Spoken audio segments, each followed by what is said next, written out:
Oh my god, nearly died. Oh, hello guys. It's been a while. I would say, have you missed me? But no, you probably haven't even noticed that I haven't shared a voice note in a little while because, why? I think maybe the garden or something, it was just keeping me distracted, but I feel so excited to come back and share some stuff with you today. If you know who I am and you followed me for a while, a lot of this will make sense. If you're new to this, just bear with me because I promise I do try and weave in a little bit of wisdom, but the wisdom that I share just isn't very marketable. It won't rank, I can't find a great SEO title for it, and so these have become voice notes because I don't care if they don't rank, I don't care if they don't go viral.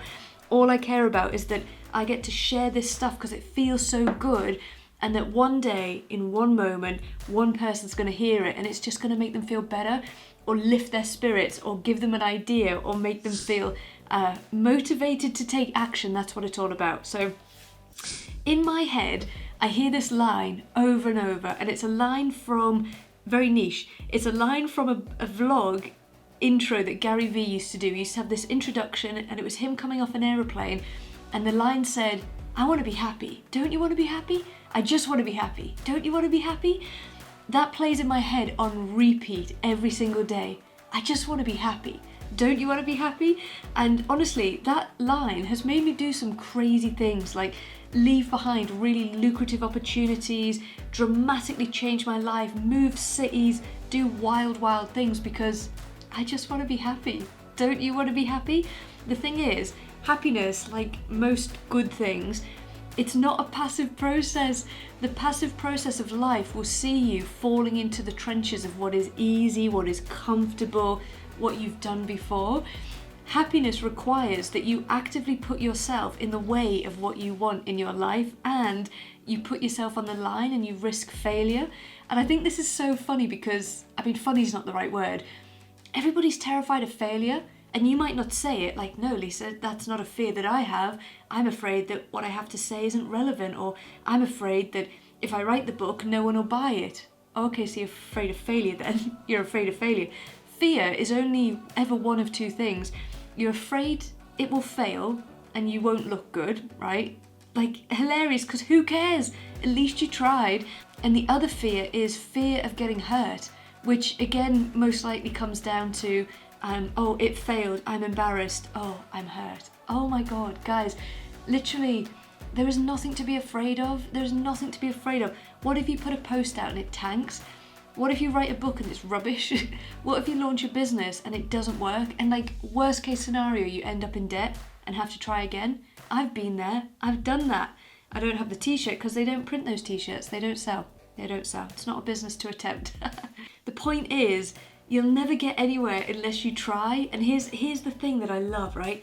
Every time you take action on something, you're basically saying, I have faith that this could work. I believe that this might turn out. I believe that if I give it a go and I commit to it, I will figure something out along the way and I'll probably end up where I want to be.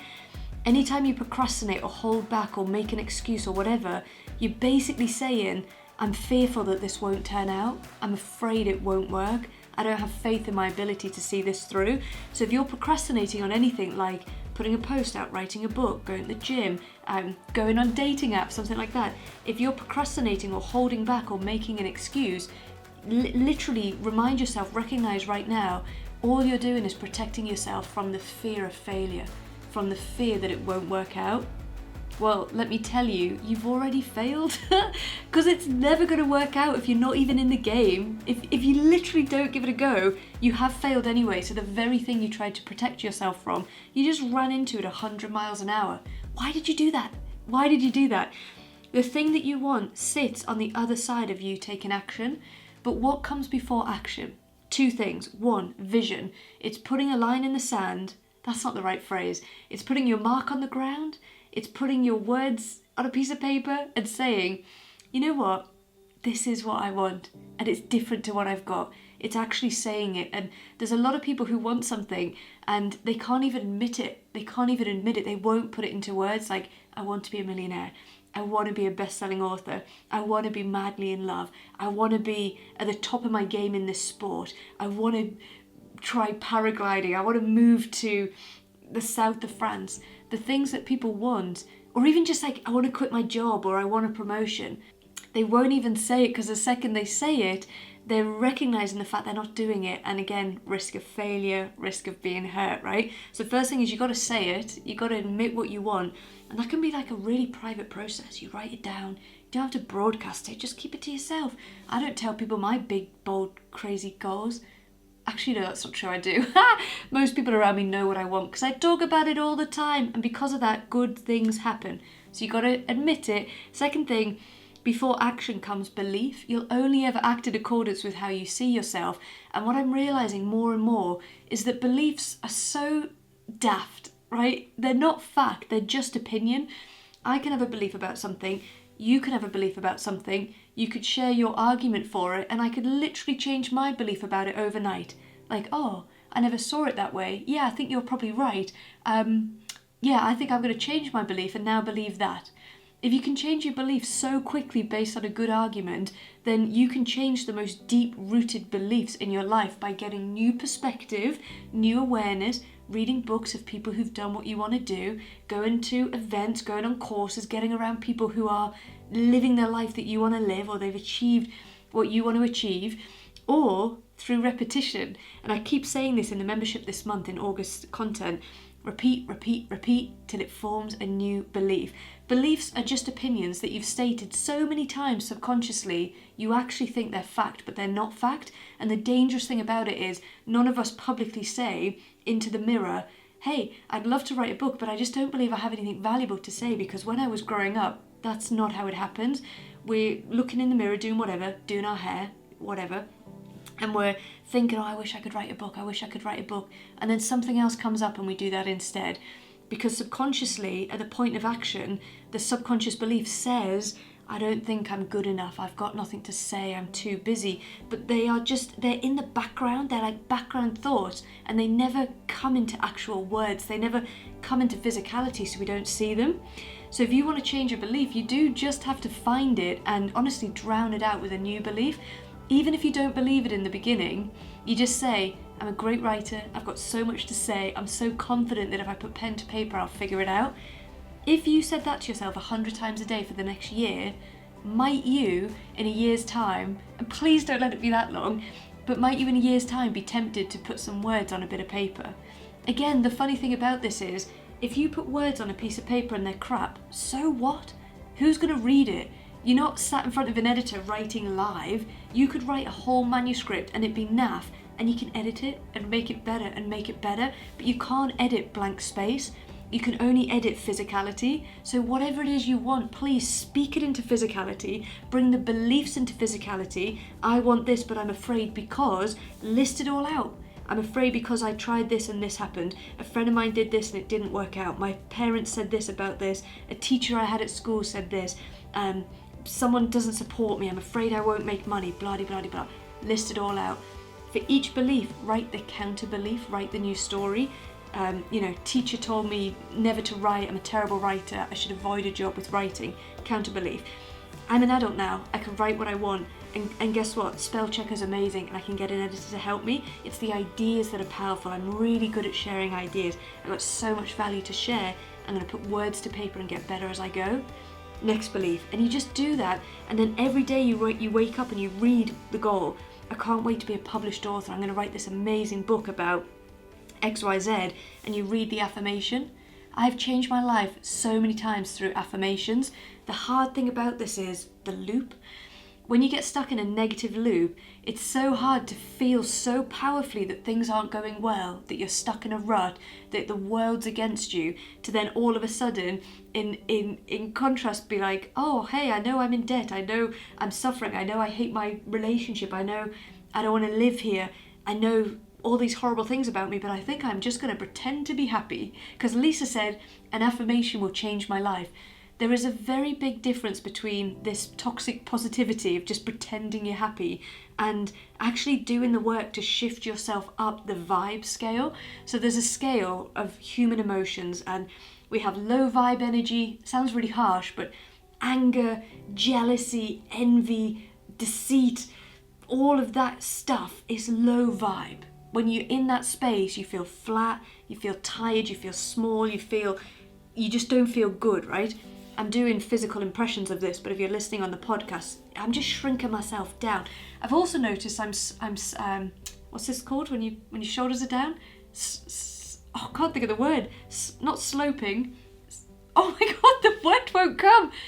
When somebody's sitting, they say, hey, don't sit like that, sit up. The word will not come. It begins with S. If you're listening, you're going to think, I know what this word is. No, oh my God, what's the word? It's going to come to me in a second. I have to write S down here as a reminder. I'm doing this because the camera's low and I think I won't be in shot if I sit up. But sitting up feels better. So there's a scale of human emotions. At the bottom of the scale, we have all of that stuff like anger, envy, jealousy, whatever.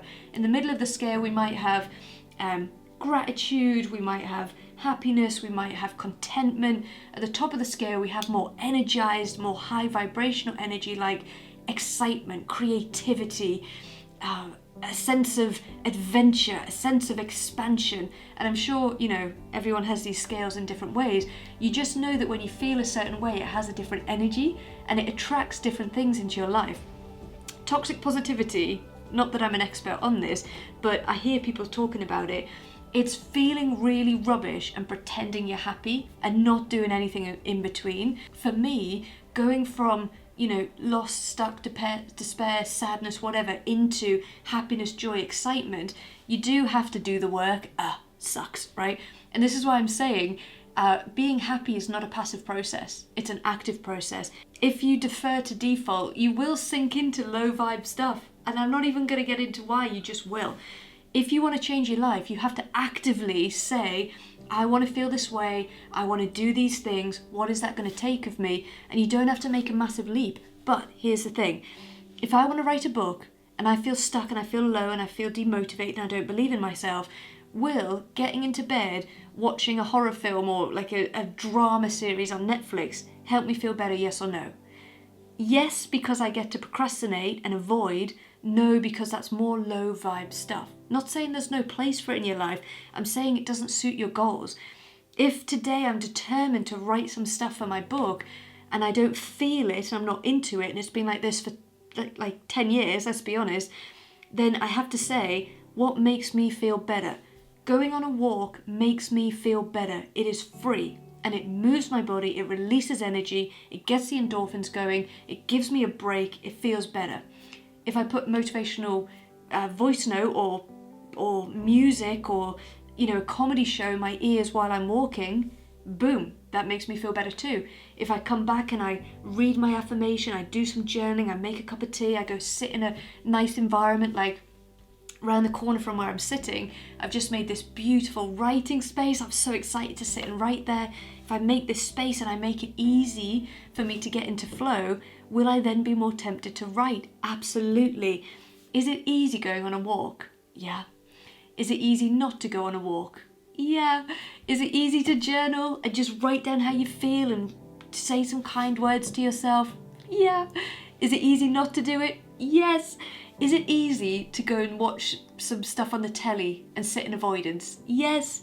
Is it easy not to do that? Yes. These are tiny micro actions, but I'm telling you, these micro actions compound to form your life. So I'm not asking you to make a massive leap today. What I'm saying is please accept that your happiness and your goals and your future is an active process. I don't want you passively waking up every single day and asking, what's on the agenda? What do people need from me today? What's my duty? I want you to wake up and say, what do I want for my life today? What do I know I'm capable of? What would I love to try if I believed in myself? And how can I move myself up that vibe scale a little bit? How can I work on my beliefs? How can I increase my confidence? How can I change my environment, my support network to make it easier for me to say yes to who I am and what I want to be? Wow, that was longer for a voice note, and thinking about it, now I have to edit this and listen to my voice all over again. Do you ever do a lot of training in the week and get sick of the sound of your own voice? Because I do. Sometimes by the end of the week I say to Lucy, she goes, you're quiet, and I go, I'm sick of the sound of my own voice. I cannot. So I'm going to end this here. Let me just finish by saying hello, thank you for listening, I'm so grateful. August membership is live and it is all about how you manifest the life that you want, not through magic and action and changing your behaviours. and changing your belief. That's live, you can join, it's 24 quid a month, you can leave anytime, and I've written a really banging worksheet to go with it. I think that's about 5,500 words. They're like mini chapters, so I really do go to town on this content. If you want to give it a bash, I'm confident you won't be disappointed, but if you are, you can tell me, and I'll take that feedback and adjust accordingly. Alright guys, have an amazing rest of your week. I will speak to you soon. Over and out.